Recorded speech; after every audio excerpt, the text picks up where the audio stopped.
டெல்லியில் 3 அடுக்கு மாடி கட்டடம் இடிந்து விபத்துக்குள்ளானதில் இடிபாடுகளில் சிக்கி 4 பேர் பரிதாபமாக உயிரிழந்தனர். வடக்கு டெல்லியில் உள்ள இன்டர்லோக் பகுதியில் 3 மாடி கட்டடம் ஒன்று இன்று காலை திடீரென இடிந்து விழுந்து விபத்துக்குள்ளானது. இதையடுத்து சம்பவ இடத்திற்கு விரைந்த தீயணைப்புத் துறையினர் கட்டட இடிபாடுகளில் சிக்கியவர்களை மீட்கும் பணியில் ஈடுபட்டனர். எனினும் இந்த விபத்தில் 4 பேர் உயிரிழந்தனர். இடிபாடுகளில் சிக்கியவர்களில் இதுவரை 11 பேர் மீட்கப்பட்டுள்ளனர். எஞ்சியவர்களை மீட்கும் பணி தொடர்ந்து நடைபெற்று வருகிறது. 50 ஆண்டுகள் பழமையான இந்த கட்டடத்தில் சமீபத்தில் மறுசீரமைப்பு நடைபெற்ற நிலையில் தற்போது விபத்து ஏற்பட்டுள்ளது என்பது குறிப்பிடத்தக்கது.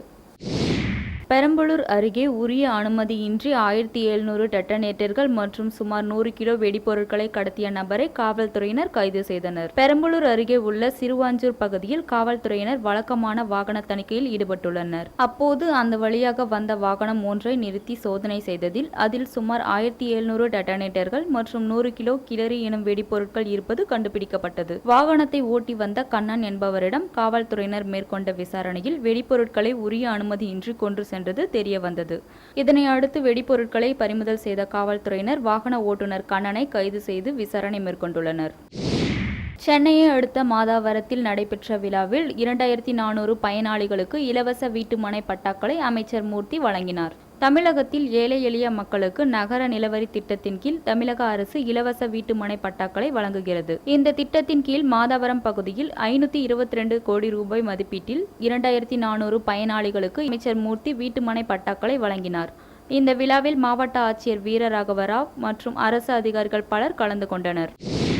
அரியலூர் மாவட்ட அரசு ஊழியர்களுக்கிடையேயான விளையாட்டுப் போட்டிகள் மாவட்ட விளையாட்டு அரங்கில் நடைபெற்றன. தமிழ்நாடு விளையாட்டு மேம்பாட்டு ஆணையத்தின் சார்பாக மாவட்டம் தோறும் அரசு ஊழியர்களுக்கிடையேயான விளையாட்டுப் போட்டிகள் நடத்தப்பட்டு வருகின்றன. அரியலூர் மாவட்ட அரசு ஊழியர்களுக்கிடையே நடத்தப்பட்ட விளையாட்டுப் போட்டிகளில் நீளம் தாண்டுதல், ஓட்டப்பந்தயம், பூப்பந்தாட்டம் முதலிய விளையாட்டுப் போட்டிகள் இடம்பெற்றன. இந்த விளையாட்டுப் போட்டிகளில் கலந்து கொண்ட அரசு ஊழியர்கள் இதுபோன்ற விளையாட்டுப் போட்டிகள் மனதிற்கு புத்துணர்ச்சி அளிப்பதாக தெரிவித்தனர்.